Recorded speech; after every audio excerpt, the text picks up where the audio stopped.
Good afternoon, everyone. I'm Laurie Duchek, an Information Officer with the Regional District of East Kootenay, and I'm very pleased to be joined today again by Jamison Mayu.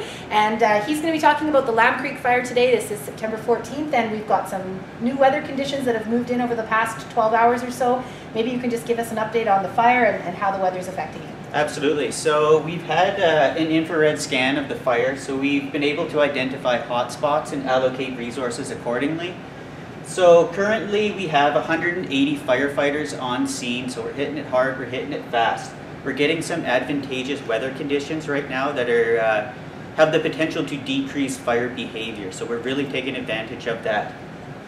All right, and maybe you can just explain what an infrared scan is. Absolutely. So a fixed-wing aircraft will fly over the fire incident with electronics embedded in the bottom of the aircraft, and it'll show us where all of the scanned heat spots will be, and then we can adequately and efficiently allocate our resources in order to take advantage of that new data and information. Okay, and one of the updates today, 25% containment on the Lamb Creek fire today, continuing to work to increase that. The evacuation order at this time remains in effect, but we certainly continue those discussions hourly, literally hourly, with the BC Wildfire Service. Is there anything else you wanted to add on the Lamb Creek fire front today? No, I just wanted to thank the public and the community for all of their patience. We're working hard out there, and we really understand that it's been difficult, but thank you very much. Okay, well, thank you very much for joining us today. And up next, we'll be speaking with Donna McPherson, who is another one of the information officers with the BC Wildfire Service. I'm joined now by Donna McPherson. Donna, thanks again for joining us today. First off, maybe we can talk a little bit about the fire front, and then we've got some information that we wanted to share with people. So I thought I'd start off with the Quinn fire. We do have a new map on our website. It's now 10,500 hectares in size. That more indicates a mapping as opposed to a growth in the fire. The fire has been growing slowly over time, but we haven't been able to map it correctly. We've had some good precipitation in the area, which is terrific news for the fire. And our incident commander has been speaking with local government. All right, and so that is the latest update on the local government side of things, that the evacuation alert that had been in place for the district of Elkford and area has now been officially rescinded. So very pleased to be able to lift that today, and we certainly thank the community for its cooperation and support during that alert period. So very encouraged by the progress on the Quinn Creek fire, and definitely the weather has made a difference there, but the fire behavior has settled down enough and we feel safe in making that recommendation. So great progress to report there.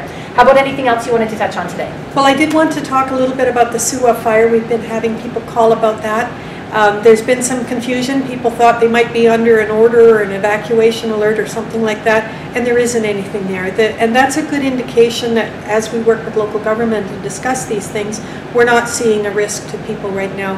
There's one small trapper cabin that's in the area that's got some structural protection equipment on it, but apart from that, there's no risk to the community or for residences in the area.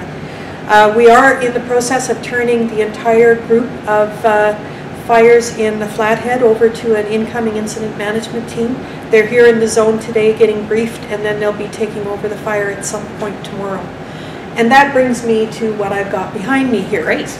So I thought I would talk to you a little bit about the incident management team and how that works. So this looks fairly complicated, but really what it is that we have a system in BC, actually all the way across Canada, and it's almost universally in the world now, where first responders have all of these different boxes that do different things, and each one of these boxes has a job description.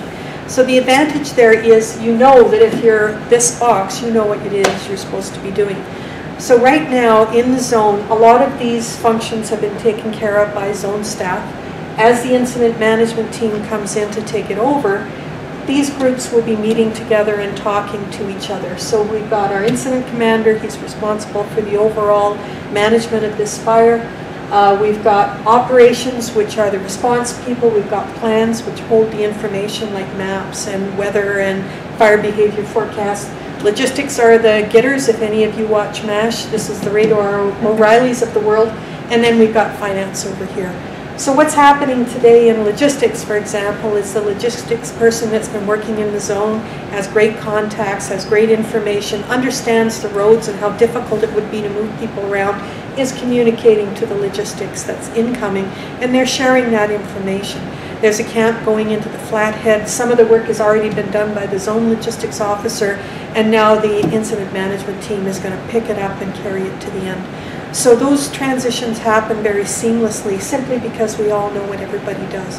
And that's the power of an organization like this.